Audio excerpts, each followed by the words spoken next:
Ce bébé est envoyé à l'orphelinat par la grand-mère dès sa naissance. La grand-mère donne une grosse somme d'argent au directeur pour garder le secret. De retour à la maison, elle dit à sa fille que le bébé est mort-né. Naïvement, Ness croit à ce mensonge. 8 ans plus tard, Ness et son petit ami organisent une cérémonie de fiançailles. C'est aussi l'anniversaire et le jour de commémoration de son enfant. Ness prépare des collations en souvenir de son enfant. Sa mère lui demande de tout oublier et de recommencer. Elle ne sait pas que son enfant sera vendu ce jour-là. Le directeur arrange l'enfant et la vend à un étranger après l'avoir habillé et coiffé. Petite Ya prend une fourchette et transperce la jambe de la femme. Puis elle grimpe par la fenêtre et saute sur une voiture pour s'échapper. Par un concours de circonstances, elle atterrit chez la mère de Ness, où se déroule la cérémonie de fiançailles. Le personnel de l'orphelinat arrive pour l'emmener. Mais Petite Ya leur dit que l'orphelinat la frappe souvent. Ness, regardant la pauvre enfant, est submergée par l'amour maternel et veut la protéger. Elle dit à Petite Ya qu'elle viendra la voir à l'avenir. Sa belle-mère dit que c'est sûrement un enfant illégitime et qu'elle devrait se débrouiller seule. Ces mots enragent Ness. Elle révèle devant tout le monde qu'elle aussi a eu un enfant qui est mort-né. Il s'avère que Ness a eu une histoire il y a 8 ans. L'homme l'a trompée et a disparu. Elle ne savait pas qu'elle était enceinte. Elle a donné naissance à l'enfant. Puis sa mère l'a envoyée à l'orphelinat. Elle craignait que sa fille ne puisse pas se marier à cause de cet enfant illégitime.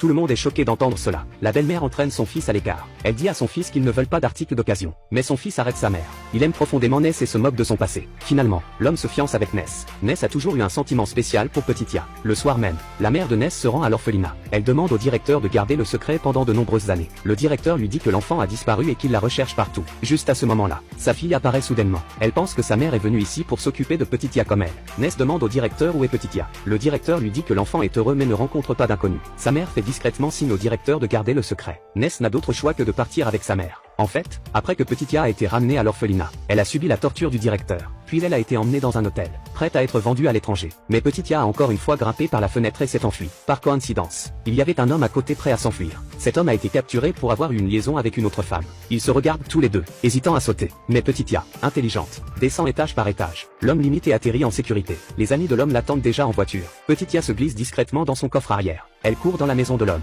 Ce que Petite Ya ne sait pas, c'est que cet homme est son père.